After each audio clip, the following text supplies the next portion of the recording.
Hello students, welcome to my YouTube channel. আজকে আমরা আলোচনা করব নবম শ্রেণীর কষে দেখি 18 26-এর দাগের প্রশ্নগুলো নিয়ে। ঠিক আছে, অর্থাৎ এমসিকিউ প্রশ্নগুলো নিয়ে আজকে আলোচনা করব। ঠিক আছে, 26-এর 1 দাগের প্রশ্নটাতে কি বলছে দেখো না, একটি বৃত্তাকার ক্ষেত্রের ক্ষেত্রফল দেওয়া আছে x বর্গ একক, পরিধি দেওয়া আছে y একক এবং ব্যাসের দৈর্ঘ্য দেওয়া আছে z একক হলে x বাই ওয়াই জেড এর মান লিখি। ঠিক আছে, এর মান হবে 1/2, 1/4, 1 নাকি 1/8। ঠিক আছে, 26-এর দাগের 1-এর প্রশ্নটাতে। ঠিক আছে, আমরা যদি বলি যে বৃত্তাকার ক্ষেত্রে ক্ষেত্রফল দেওয়া আছে, তাহলে আমি ধরি বৃত্তাকার ক্ষেত্রের ব্যাসার্ধ সমান আর একক। ঠিক আছে, অতএব বৃত্তাকার ক্ষেত্রের ব্যাসটা এখানে প্রকাশ করছে কি জেড দ্বারা। ঠিক আছে, জেড সমান কত হবে 2 আর একক। আর বৃত্তাকার ক্ষেত্রের ক্ষেত্রফল আছে, ক্ষেত্রফল দেওয়া আছে তোমার এক্স। আমরা কি জানি ক্ষেত্রফলের সূত্র পাই আর স্কয়ার হয়। ঠিক আছে, পাই আর স্কয়ার বর্গ একক। আর বৃত্তাকার ক্ষেত্রের পরিধি, যেটাকে ওয়াই দ্বারা প্রকাশ করা হচ্ছে, পরিধি ওয়াই সমান পরিধি সূত্র কি হয় না 2 পাই আর একক। এটা হলো, অতএব আমাকে বের করতে বলেছে কি না এক্স বাই ওয়াই জেড, এটার মান বের করবো। তাহলে এখানে মানগুলো যদি বের করি, দেখো এখানে বসাও। এক্স এর মান কত পেয়েছি পাই আর স্কোয়ার বাই এটা হলো ওয়াই এর মান কত 2 পাই আর ইন্টু জেড এর মান কত 2 আর। ঠিক আছে, এখানে দেখো আর আর স্কোয়ার আছে, তাহলে আর আর কাটলো, এখানে পাই পাই কাটলো। ঠিক আছে, সমান কত হচ্ছে 1/2 ইন্টু 2 মানে 4। এটা হলো আমার অ্যান্সার, অর্থাৎ কত দাগের উত্তর হলো বি এর দাগেরটা। ঠিক আছে, 2 নম্বর প্রশ্নে কি বলছে দেখো না, একটি বৃত্তের পরিলিখিত অন্তর্লিখিত বর্গক্ষেত্রদ্বয়ের ক্ষেত্রফলের অনুপাত। একটা বৃত্ত আছে ধরো, ঠিক আছে, এর অন্তর্লিখিত বর্গক্ষেত্র আর পরিলিখিত বর্গক্ষেত্র, এই দুটোর অনুপাত, ক্ষেত্রফলের অনুপাত বের করতে হবে। ঠিক আছে, এরপর দেখো বৃত্তটার যা ব্যাসার্ধ হবে, বৃত্তটির যেটা অন্তর্লিখিত আছে, সেই অন্তর্লিখিত বর্গক্ষেত্রের কর্ণের দৈর্ঘ্য হবে বৃত্তের ব্যাসের সমান। আর পরিলিখিত যে বর্গক্ষেত্র, তার বাহু দৈর্ঘ্যের সমানই হবে তোমার বৃত্তটির ব্যাস। ঠিক আছে, ধরি বৃত্তটির ব্যাস সমান, বৃত্তটির ব্যাসার্ধ লিখো, বৃত্তটির ব্যাসার্ধ সমান আর একক। ঠিক আছে, অতএব বৃত্তটির ব্যাস কত হবে তাহলে 2 আর একক, তাই না? এখানে লিখব যে অন্তর্লিখিত বর্গক্ষেত্রের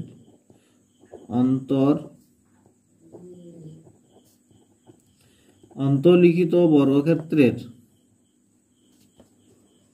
কর্ণের দৈর্ঘ্য বৃত্তের ব্যাসের দৈর্ঘ্যের সমান। ঠিক আছে, বৃত্তের ব্যাসের দৈর্ঘ্যের সমান। ঠিক আছে, অতএব আমরা বলতে পারি যে বাহু ইন্টু √2 সমানই হবে তোমার 2 আর, বা বাহু সমান হবে তোমার 2 আর বাই √2 একক। ঠিক আছে, অতএব অন্তর্লিখিত বর্গক্ষেত্রের ক্ষেত্রফল কত হবে, বাহু স্কয়ার হবে অন্তর্লিখিত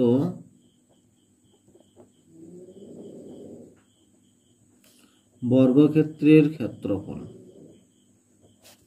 সমান কত আছে পাই আর, বাহু স্কয়ার হয়, তাহলে বাহু আছে 2 আর বাই √2, 2 আর বাই √2 তার হোল স্কয়ার সমান কত হচ্ছে 2 2 4 আর স্কয়ার বাই 2।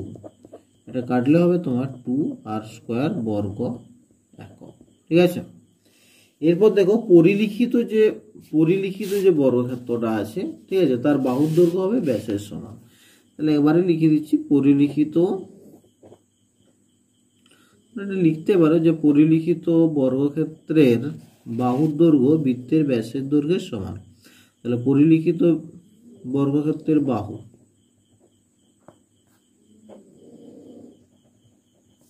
সমান কত আছে, বাহুটা হবে 2r একক, ঠিক আছে। তাহলে পরিলিখিত বর্গক্ষেত্রের ক্ষেত্রফল কত হবে, বাহু স্কয়ার হবে 2r তার হোল স্কয়ার সমান কত আছে 2 দুগুণে 4 r স্কয়ার বর্গ একক, ঠিক আছে। তো কি বলেছিল যে পরিলিখিত ও অন্তর্লিখিত বর্গক্ষেত্রের ক্ষেত্রফলের অনুপাত। পরিলিখিত বেরোলো আমার 4r স্কয়ার আর অন্তর্লিখিত হচ্ছে 2r স্কয়ার সমান কত আছে 4:2 সমান হচ্ছে 2:1। এটা হচ্ছে তাদের ক্ষেত্রফলের অনুপাত, ঠিক আছে। পরিলিখিত এবং অন্তর্লিখিত বর্গক্ষেত্রদ্বয়ের ক্ষেত্রফলের অনুপাত 2:1। কত নম্বর অ্যান্সার হলো সি। 3 প্রশ্নটাতে বলছে একটি বৃত্তাকার ক্ষেত্রের পরিধি ক্ষেত্রফলের সাংখ্যমান সমান। তাহলে ওই বৃত্তের পরিলিখিত বর্গক্ষেত্রের কর্ণের দৈর্ঘ্য কত, ঠিক আছে। দেখো একটা বৃত্তাকার ক্ষেত্রে পরিধি তার ক্ষেত্রফলের সাংখ্যমানের সমান। এটা একটা বৃত্ত আছে, এর ব্যাসার্ধ ধরো আর, ধরিলাম বৃত্তটির ব্যাসার্ধ সমান আর একক, ঠিক আছে। তো এই বৃত্তটির পরিধি সমান কত হবে 2πr একক, আর বৃত্তটির ক্ষেত্রফল কত হবে, ক্ষেত্রফলের সূত্র হচ্ছে πr স্কয়ার বর্গ একক, ঠিক আছে। এখানে বলা আছে বৃত্তটার পরিধি এবং ক্ষেত্রফলের সাংখ্যমান সমান, অতএব আমরা বলতে পারি যে πr স্কয়ার সমানই হবে তোমার 2πr, ঠিক আছে।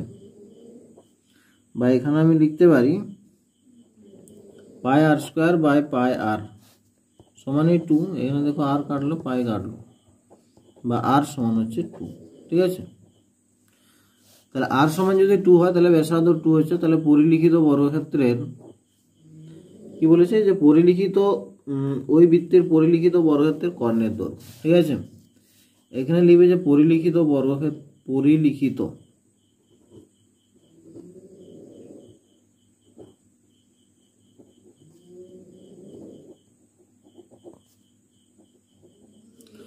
পরিলিখিত বর্গক্ষেত্রের বাহুর দৈর্ঘ্য,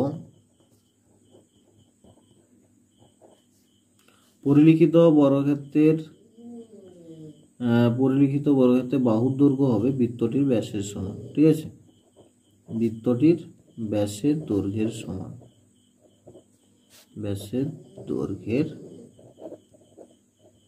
সমান।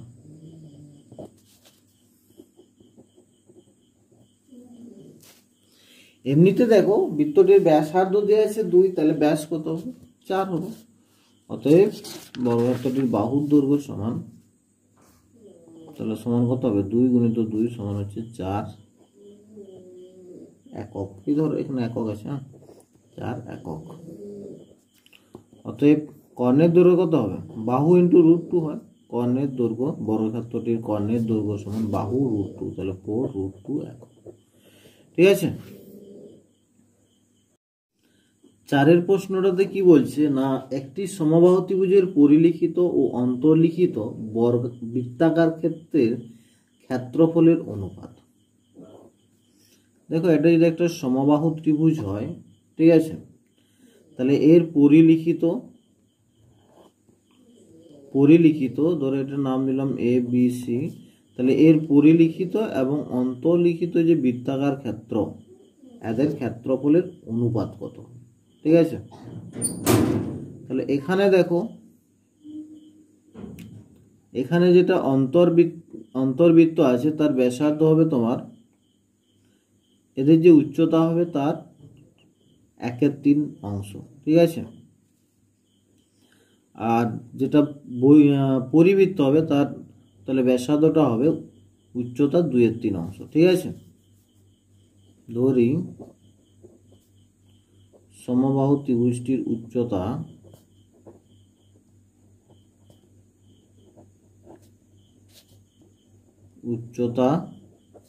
সমান AD একক, ঠিক আছে। অতএব অন্তর্বৃত্তের ব্যাসার্ধ, অন্তর্বৃত্তের ব্যাসার্ধ হবে তোমার কি বলেছি, এটা হচ্ছে অন্তর্বৃত্ত, এটা এই পাশটা হয়, তাহলে 1/3 AD একক। ঠিক আছে, তাহলে অন্তর্বৃত্তের ক্ষেত্রফল কত হবে, ক্ষেত্রফল সমান পাই আর স্কোয়ার, তাহলে পাই ইন্টু আর এর জায়গায় এটা হবে, ঠিক আছে, AD/3 তার হোল স্কোয়ার। ঠিক আছে, এত বর্গ একক। আর পরিবৃত্তের বা পরিলিখিত বৃত্তের ব্যাসার্ধ হবে, পরিবৃত্তের ব্যাসার্ধ কত হবে না, পরিবৃত্তের ব্যাসার্ধ হবে সমান 2/3 AD একক, অর্থাৎ উচ্চতা যা হবে তা 2/3 অংশ হবে। ঠিক আছে, তাহলে পরিবৃত্তের ক্ষেত্রফল কত হবে, পাই ইন্টু আর স্কোয়ার মানে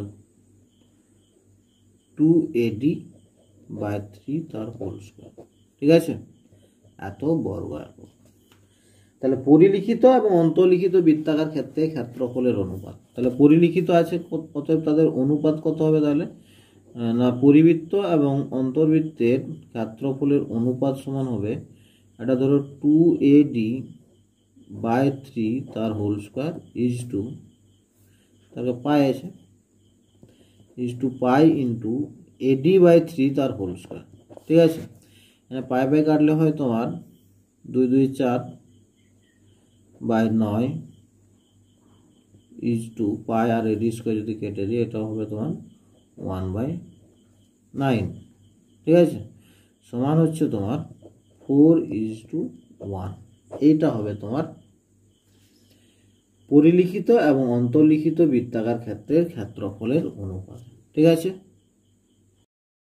5 প্রশ্নটাতে আছে না, একটি বলয়াকৃতি লোহার পাতের অন্তর্ব্যাস দেওয়া আছে তোমার 20 সেমি এবং বহির্ব্যাস দেওয়া আছে 22 সেমি, তাহলে বলয়টিতে লোহার পাত আছে, কত বর্গ সেমি লোহার পাত আছে সেটা বের করতে হবে। ঠিক আছে, এরকম একটা আছে তোমার কি বলয়াকৃতি লোহার পাত, যার অন্তর্ব্যাস দেওয়া আছে 20, তাহলে অন্তর্ব্যাসার্ধ 10 হবে আর বহির্ব্যাসার্ধ তোমার 11 হবে। তাহলে লোহার পাত কতটা আছে, এটাই লোহার পাত, তাই না, তাহলে পুরোটার ক্ষেত্রফল মাইনাস ভিতরটার ক্ষেত্রফল, তাহলে এখানে ক্যাপিটাল আর, ঠিক আছে, এখানে বহির্ব্যাসার্ধ ক্যাপিটাল আর সমান হবে 22/2 সমান হচ্ছে 11 সেমি,